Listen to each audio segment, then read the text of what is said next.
de um vetor. Nesse vídeo a gente vai ver como são, né, como funcionam os vetores. Então, a gente tem um problema. Qual é o problema? Nem sempre os tipos básicos são suficientes para representar qualquer situação. Daí a gente pode considerar um problema onde seja necessário armazenar o preço de 80 produtos. Então, olha, eu tenho um catálogo de produtos qualquer e eu tenho 80 produtos nesse catálogo. Eu preciso de um sistema para controlar o preço desses 80 produtos. Seria, assim, impraticável sob dois pontos de vista, né? Declarar 80 variáveis para cada preço, uma para cada preço do produto. Os dois pontos de vista que inviabilizam, né, essa situação, né, de declarar as 80 variáveis. Primeiro, é difícil, né, para a gente declarar essas 80 variáveis. Eu vou aí consumir um tempo de programação, né, para declarar essas 80 variáveis. E depois eu não consigo automatizar o acesso a essas 80 variáveis. Né? Eu não consigo, por exemplo, deixar automático o percurso nessas 80 variáveis por meio de um laço de repetição. Daí então surge a necessidade de um tipo diferente dos vistos até agora ser criado. Então, nesse caso, é o vetor. O vetor, ele trata-se de uma variável apenas, é uma única declaração, tá? Que possui N posições, onde os valores podem ser armazenados e acessados por meio de índice. É importante ressaltar aqui também que essa variável ela é homogênea. Né? Então, nesse exemplo que estamos vendo aqui, né, dos produtos, dos 80 produtos, eu só consigo armazenar essas informações, essas 80 informações, se elas forem do mesmo tipo. Então, no caso, eu quero o preço desses produtos. Então, independente do preço que seja cada produto, eles têm o mesmo tipo. Eles são todos do tipo real. Né? Então, para mim, esse tratamento aqui é totalmente viável. Então, eu consigo dar esse tratamento aqui.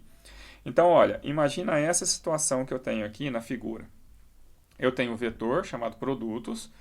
Aí eu tenho o produto 1, o produto 2, o produto 3, o produto 4, o produto 5, 6, 7, 8, né? Reticência até 79, 80. E cada um desses eu tenho um valor. Né? Para o produto 1, o valor R$ 5,00, por exemplo. Produto 2, o valor R$ 3,00. Produto 3, o valor R$ 8,00. Bom, mas o que são essas informações? Por partes, né? Produtos é o nome do vetor. Esses números aqui que estão sequenciais, eles sempre estarão sequenciais de um número inicial até um número final, né? No caso, o meu número inicial é 1, meu número final é 80. Então, esses valores aqui estarão sequenciais e eles representam para mim os índices das posições desse vetor produtos. Então, esses quadradinhos aqui, ó, eles são as informações que eu tenho nesses índices. Então, produtos, na posição 1, eu tenho a informação 5. Né? Isso daqui é a informação que eu quero guardar dentro dessa variável. Né? O 5, o 3, o 8, o 6, o 2,50 e assim sucessivamente. Então, produtos na posição 2, eu tenho a informação 3, né? Que no caso aqui é o preço do produto, R$ 3,00. Né? Então, é importante a gente ressaltar, né, retomando aqui, que o vetor ela possui, né, uma variável que possui várias informações, mas é uma variável homogênea. Né? Então, não é possível ter informações dentro do mesmo vetor de tipos diferentes. Tá? Então, olha só, eu tenho aqui algumas informações dentro dessa caixinha. Quais são essas informações? Primeiro, produtos é o nome do vetor. Então, como eu vou fazer a chamada para esse vetor daqui para frente? Por meio desse nome, produtos. Depois eu tenho dois pontos, vetor, entre colchetes 1.80.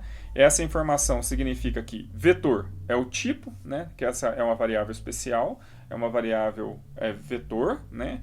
E 1.80 é o intervalo correspondente à quantidade de elementos que o vetor terá.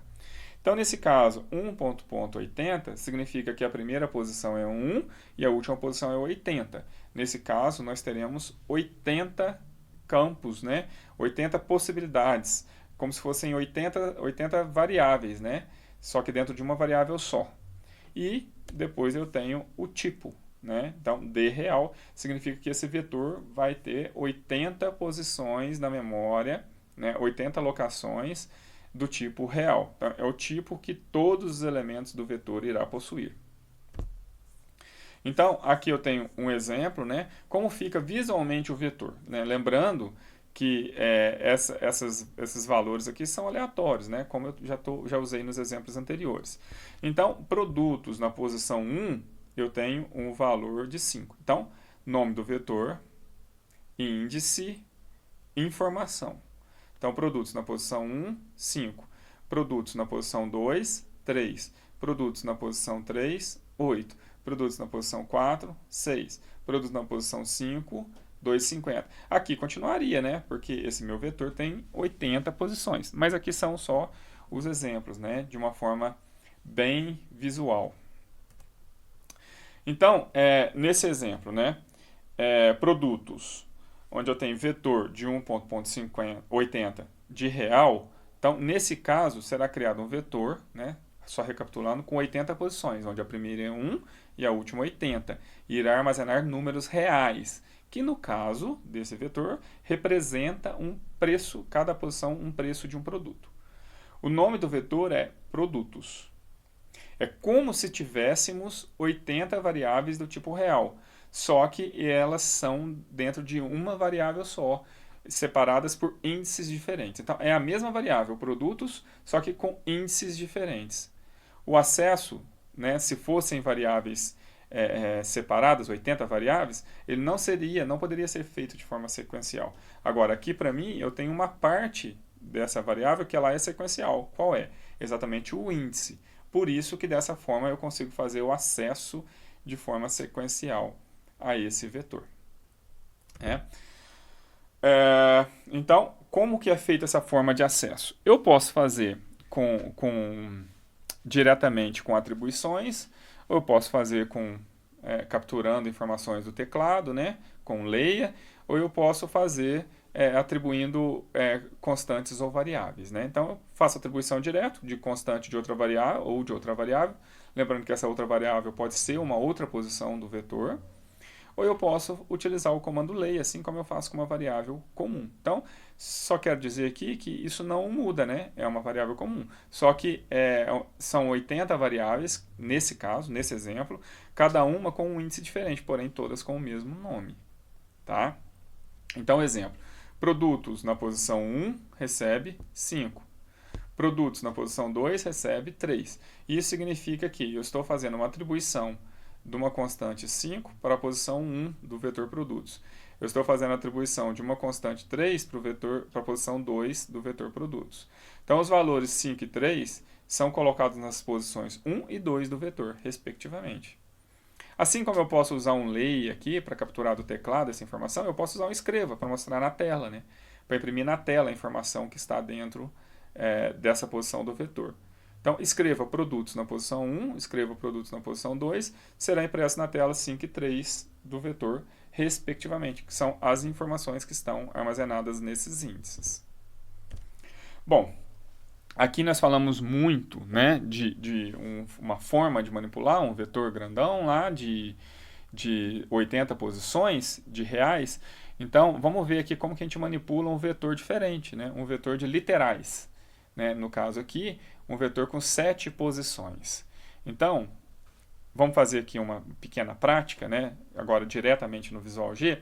Um sistema que possui um vetor de literais com 7 posições. As posições receberão os dias da semana e depois nós vamos percorrer o vetor e imprimir na tela todos os valores do vetor por um laço de repetição, só para automatizar esse acesso. Então daqui já dá para a gente ver também, né, uma forma de utilizar o laço de repetição junto com o vetor. Bom, estamos aqui, né, no Visual G para fazer o nosso exemplo. Então, basicamente, o que nós precisamos? Nós precisamos de um vetor, que eu vou chamar dias. Aí ele é um vetor de 1,7, são 7 posições de literal. Então, eu tenho um vetorzinho aqui de 7 posições de literal. Eu vou fazer a inclusão aqui, eu posso fazer essa inclusão já colocando as constantes dentro das posições. Ou poderia fazer um laço de repetição e pegar o teclado também, né? Então, dias, na posição 1, recebe, aí aqui vem o literal, domingo. Agora, eu vou os outros dias da semana. Então, 1, 2, 3, 4, 5, 6, 7. Então, aí o índice 1 é domingo, aí o índice 2, eu já vou colocar todos os índices aqui. Então, índice 1, 2, 3, 4, 5, 6, 7. Então, eu tenho aqui domingo, segunda-feira, terça-feira, quarta-feira, quinta-feira, sexta-feira e sábado. Então, são os dias da semana. Aqui eu fiz uma atribuição, né, direto, né? Coloquei a constante domingo dentro da posição 1 do vetor. Coloquei a constante segunda-feira dentro da posição 2 do vetor. E assim sucessivamente. Se eu quiser escrever na tela uma posição direto, então, olha, escreva dias, quero escrever a posição 6, por exemplo. Então, aqui nesse caso, olha lá, sexta-feira. Eu peguei a informação, né, que está na posição 6 do vetor dias e mostrei na tela. E agora eu vou fazer uma lógica para percorrer esse vetor por um laço de repetição e mostrar todos os dias.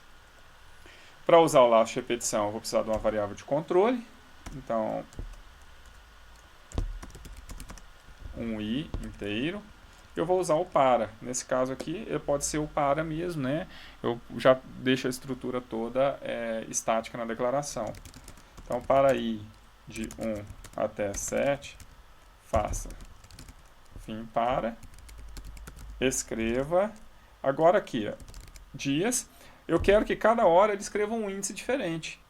Quem aqui que assume esses valores a cada interação do laço para mim? 1, 2, 3, né, de forma sequencial. Porque aqui está com para i de 1 até 7, né, sem o passo, então ele está de 1 em 1.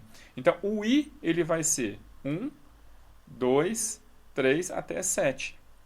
O i vai mudar de valor. O i vai assumir a cada interação do laço um valor diferente nessa sequência. Então aqui o índice do vetor que eu vou imprimir é i, não é um índice estático mais. Então, fazendo isso, ele ficou muito ruim, porque está um na frente do outro. Vamos escrever um embaixo do outro. Olha lá. Então, domingo, segunda, terça, quarta, quinta, sexta e sábado. Bom, aqui, nesse caso, o exemplo era bem simples, né? Mas eu posso fazer, né, usar esses... Já deixei esse vetor aqui criado, já alimentado, ele poderia ser parte de um outro sistema que escreve datas, por exemplo, né? Aí eu não precisaria de ir lá escrever toda hora uma data fixa, eu pegaria uma posição dentro do vetor.